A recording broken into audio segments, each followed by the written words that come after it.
Le week-end dernier ont eu lieu à Berlin les négociations de paix entre l'Ukraine, l'Allemagne et les États-Unis.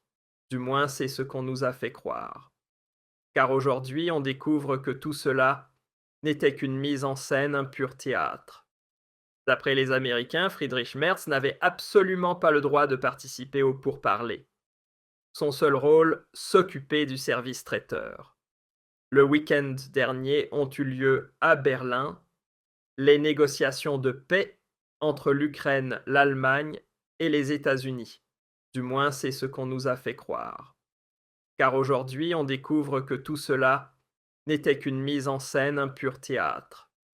D'après les Américains, Friedrich Merz n'avait absolument pas le droit de participer aux pourparlers. Son seul rôle, s'occuper du service traiteur. Quelle humiliation cuisante! Quelle honte pour notre chancelier! Plongeons ensemble dans cette gigantesque mascarade. C'est parti. Avant de vous révéler l'énorme humiliation qu'a subie notre cher chancelier Merz, j'aimerais d'abord vous faire un petit point sur les préparatifs militaires russes face à l'Occident. Parce que même si Poutine ne cesse de répéter qu'il ne veut pas de guerre avec l'Europe, il a même proposé un pacte de non-agression, eh bien il a clairement fait savoir que si l'Occident venait à prendre ces menaces de guerre au sérieux, lui en tout cas serait prêt. En tout cas, serait... La Russie esquisse déjà sa réponse face aux préparatifs militaires de l'OTAN.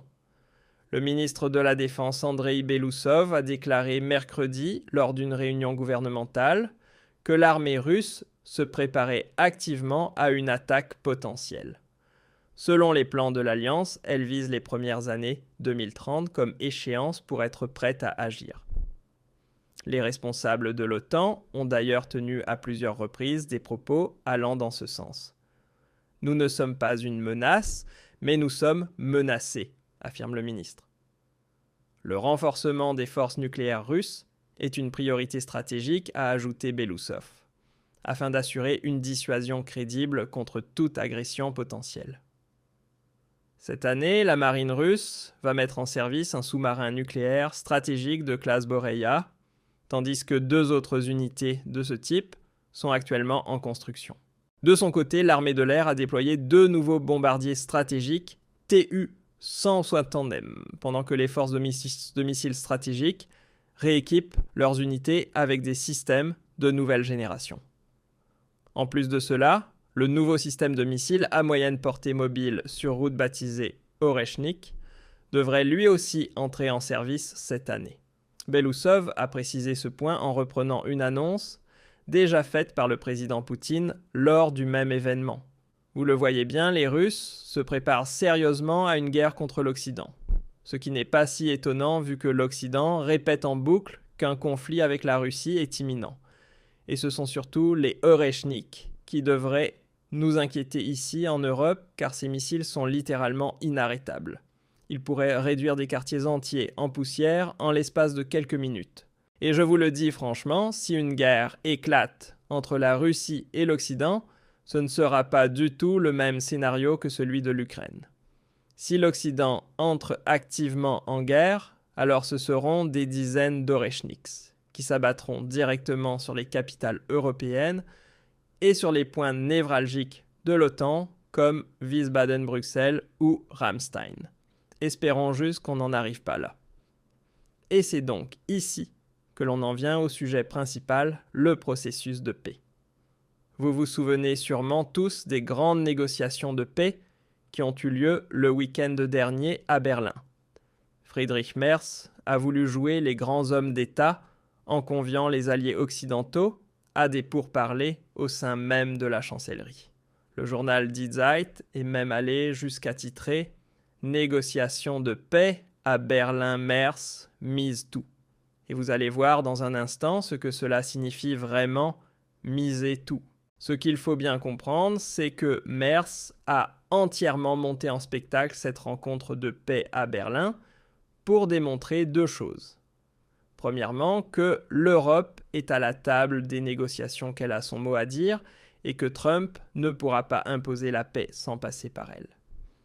Et deuxièmement, que l'Allemagne est désormais le grand chef de file de l'Europe, le leader de la coalition des fauteurs de guerre. Pardon, des volontaires, bien entendu. Et bien sûr, cela a donné lieu à toute une série de photos soigneusement choisies, cette sorte de réunion de classe des chefs d'État européens avec Zelensky et la délégation américaine, ou encore cette image très parlante où l'on voit Merz aux côtés de Zelensky et en face presque comme des adversaires, les représentants américains autour de Jared Kushner et de l'envoyé spécial Witkoff. Vous voyez donc une mise en scène grandiose d'un chancelier à l'allure soi-disant d'homme d'État, soudain propulsé au centre de la diplomatie internationale prétendument en train de fixer le cap du conflit ukrainien. Et bien sûr, le récit officiel était tout trouvé après cette rencontre, la paix n'aurait jamais été aussi proche, tout se déroulerait à merveille. De la propagande de première classe offrant aux téléspectateurs dociles du Tagesschau un spectacle parfaitement huilé. Le problème, c'est que tout cela s'est révélé être apparemment un énorme mensonge, une pure opération de communication du gouvernement destinée à faire remonter la cote de popularité du chancelier menteur. Car on a appris, depuis que Friedrich Merz n'avait strictement rien à dire, lors de ces prétendues négociations de paix. Il n'était même pas assis à la table. Son rôle s'est limité à organiser le catering pour les délégations ukrainiennes et américaines, et à régler la note. C'est justement le journaliste américain Eric Kirschbaum du Los Angeles Times qui a fait exploser la bombe lors d'un entretien avec le journal Die Welt, rendant la honte du chancelier encore plus flagrante. Jetons un œil à un extrait de cette interview, puis je vous donnerai mon avis là-dessus. Regardez bien Eric. La nouvelle du jour concerne aussi l'Europe et l'avenir du vieux continent. Voilà un exemple. Trump est plus engagé que jamais, totalement investi. Les Européens, l'Allemagne, voulaient un siège à la table des négociations. Mais ce n'était pas possible car les Européens sont trop indécis et trop faibles. Au moins, Friedrich Merz a disposé la table et commandé le traiteur pour ses rencontres à Berlin hier. Et c'est une bonne chose que ces discussions aient lieu à Berlin. C'est grâce à Friedrich Merz. Les Européens n'étaient pas dans la salle quand les négociations ont commencé, mais ils ont fait comme s'ils y étaient. Ils ont très bien orchestré ça avec des photos, des images, comme si toute l'Europe était présente à la table. Mais ils n'étaient pas à la table. Les négociations ont eu lieu sans Merz et sans les Européens. Mais maintenant, on a des images, donc Berlin pourrait passer pour le centre de la paix. Et ça, c'est positif. Friedrich Merz a très bien joué son rôle, mais les Allemands, eux, n'ont fait que dresser la table. Nom d'un chien, j'en tombe de ma chaise. Le journaliste américain balance ça l'air de rien comme une simple remarque. En passant, Friedrich Merz s'est ridiculisé comme jamais ce week-end.